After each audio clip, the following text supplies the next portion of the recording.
आयोजन में इनकी अहम भूमिका रही है, इसलिए मैं इनको आमंत्रित करूंगा वो आप पधारें और अपना उद्बोधन करें।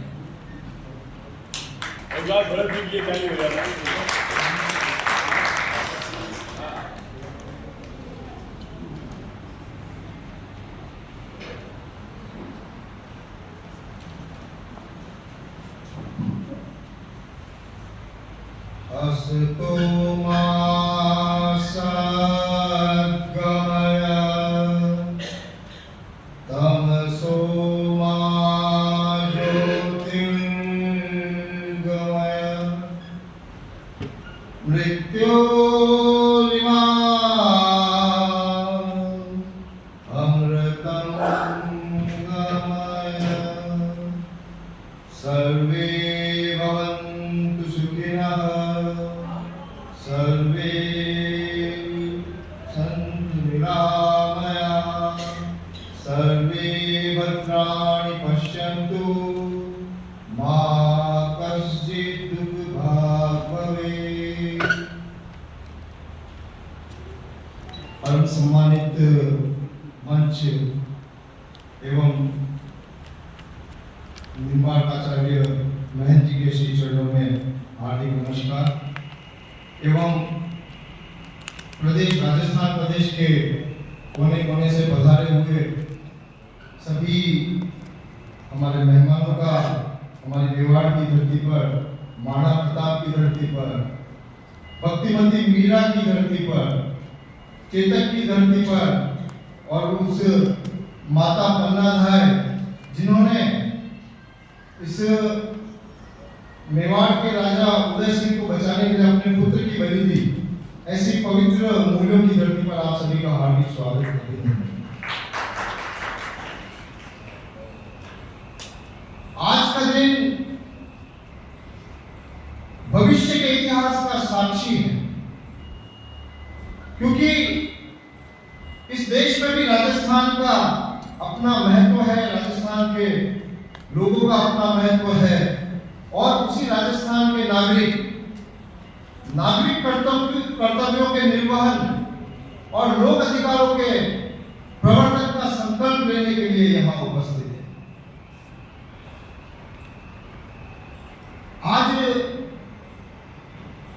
कई प्रकार की समस्याओं से हम ग्रसित हैं। जब हम अनौपचारिक रूप से बात करते हैं तो कई ऐसी समस्याएं हम देखते हैं जो हमारे बचपन में जिस प्रकार का हमारा परिवार था, जिस प्रकार का हमारा समाज था, जिस प्रकार की व्यवस्थाएं थी, और आज जब हम देखते हैं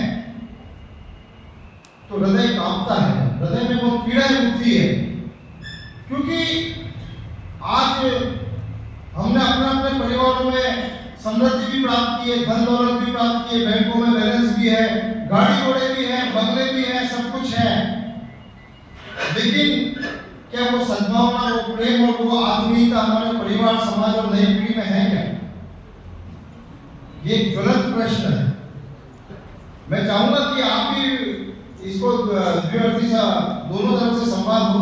क्या वास्तव में ये समस्या है या नहीं कि हमने शिक्षा भी ले ली, हमारे पास पैसा भी है, हमारे पास गाड़ी घोड़े भी है, बंगले भी है, सब कुछ है, पद भी है हमारे पास, लेकिन क्या ये वही समाज है जो बचपन में हमने देखा था? क्या ये वही परिवार है? क्या ये वही व्यवस्थाएं हैं? नहीं। जब अनौपचारिक रूप से हम बातचीत करते हैं तो ये पीड़ा के विषय हम चर्चा करते हैं, लेकिन आज समाधान किसी को नहीं मिल रहा। तो वो समाधान देने का ये मंच है लोक अधिकार मंच। रास्ता किसी को नहीं मिल रहा है तो वो रास्ता देने का मंच है लोक अधिकार मंच। और मुख्य रूप से मैं अक्सर अपनी जब भी कहीं भी बात होती तो मैं कहता हूं, एक प्रश्न से शुरू करता हूं कि राजतंत्र में राजा दोषी, लोकतंत्र में कौन? राजतंत्र में राजा दोषी, लोकतंत्र में कौन? आंखों आगे बढ़ रहा भ्रष्टाचार, आंखों आगे भ्रष्ट हो गई राजनीति, आंखों आगे बिक रहे जनप्रतिनिधि, तो बोलो ये दोष है किसका? और व्यवहार में देखा जाए तो इस देश को आजादी मिली 15 अगस्त 1947 को, और इस देश में 26 जनवरी 1950 को इस देश का संविधान लागू हुआ। और यदि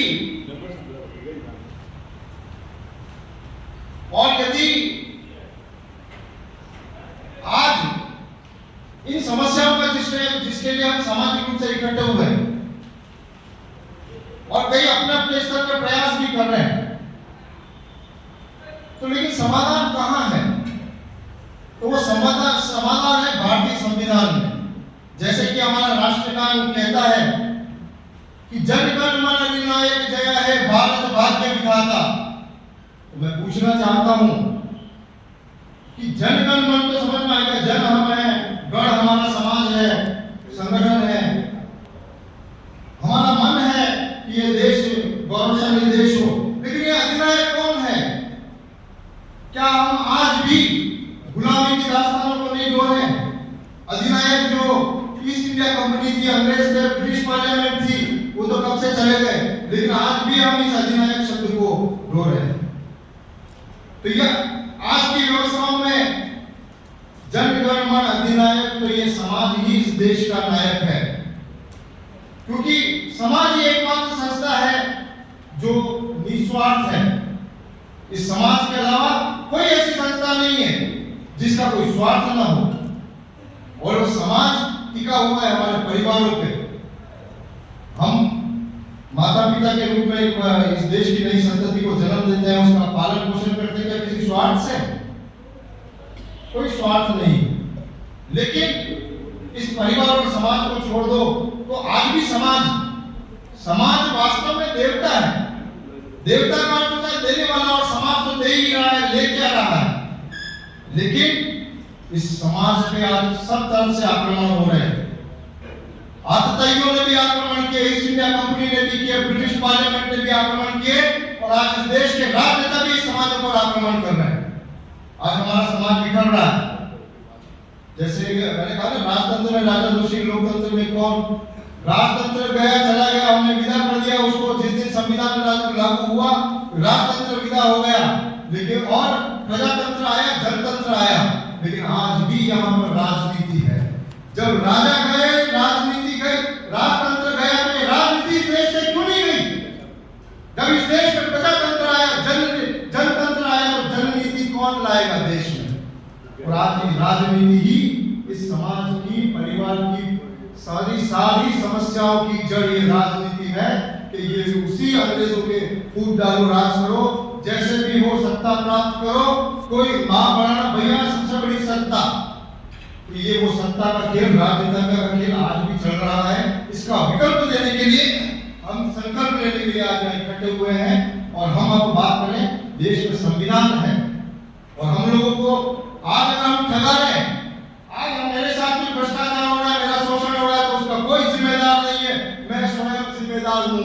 मेरी अज्ञानता जिम्मेदार है, क्योंकि मुझे मेरे भारतीय संविधान का ज्ञान नहीं है, मुझे मेरे मूल अधिकारों का ज्ञान नहीं है, और जो संविधान ने नागरिक कर्तव्य दिए हैं, मैं नागरिक कर्तव्यों का पालन नहीं करता हूँ। इसलिए सारी समस्याओं का जवाब दे मैं खुद हूँ।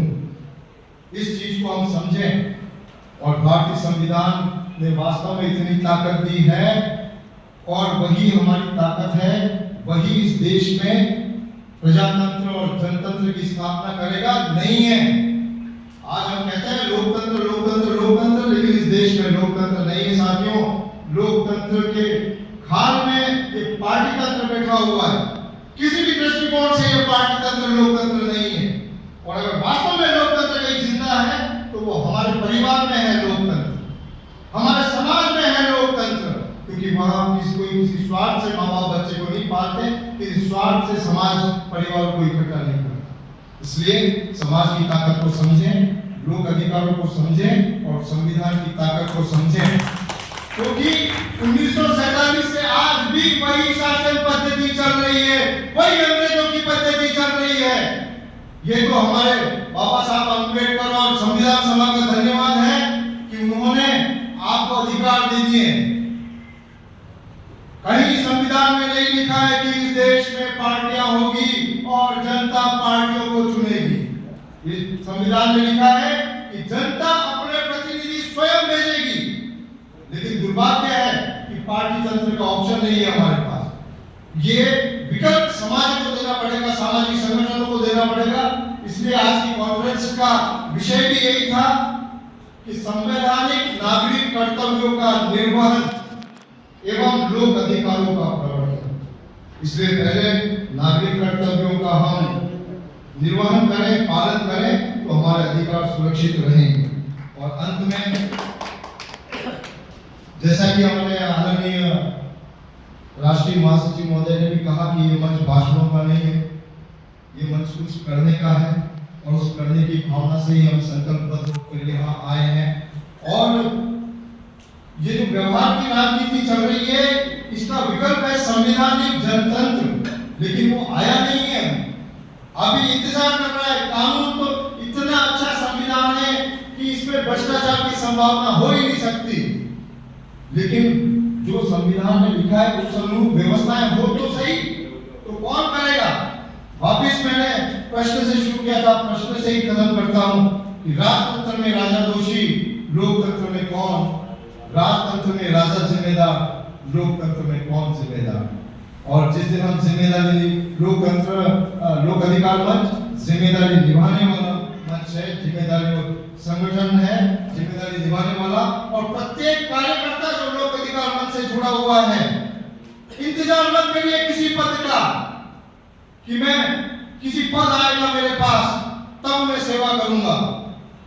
इस संविधान ने आपको इतने अधिकार दिए हैं। और एक बहुत महत्वपूर्ण बात है कि इस देश में शासन किसका है? अधिनायक तो चले गए, अंग्रेज तो चले गए, लेकिन इस देश में शासन किसका है? इस देश में राष्ट्रपति का शासन नहीं है, इस देश में प्रधानमंत्री का शासन नहीं है, मुख्यमंत्री का शासन नहीं है, राज्यपाल का शासन नहीं है। हम कहते ना जिले का मालिक कलेक्टर, इस देश में कलेक्टर का भी शासन नहीं है। इस देश में कानून का शासन है। हर व्यक्ति जो पद पे बैठा हुआ है, कानून की गरिमा में बैठा हुआ है, कानून की मर्यादा में बैठा हुआ है। इसलिए हमारा आदरणीय बाबेल साहब नहीं है, और बाबेल साहब की भावना है, उस अनुरूप हमारा एक संकल्प है कि घर घर संविधान, हर घर संविधान। गीता जितना ही पवित्र है ये संविधान, और किसी भी देवी देवता को आप मानते होंगे, उनके से ज्यादा नहीं तो उनसे कम भी नहीं है ये संविधान। इसलिए इस संविधान की गरिमा को, मर्यादा को समझें, आत्मसात करें, और घर में बच्चों को कानून कायदा बताएं। आप फिर कितना भी बड़ा पदाधिकारी हो, कितना भी बड़ा आदमी हो, वो हमारे अधिकारों का शोषण नहीं कर पाएगा, हमारे अधिकारों का हनन नहीं हो पाएगा। बस इसी के साथ धन्यवाद।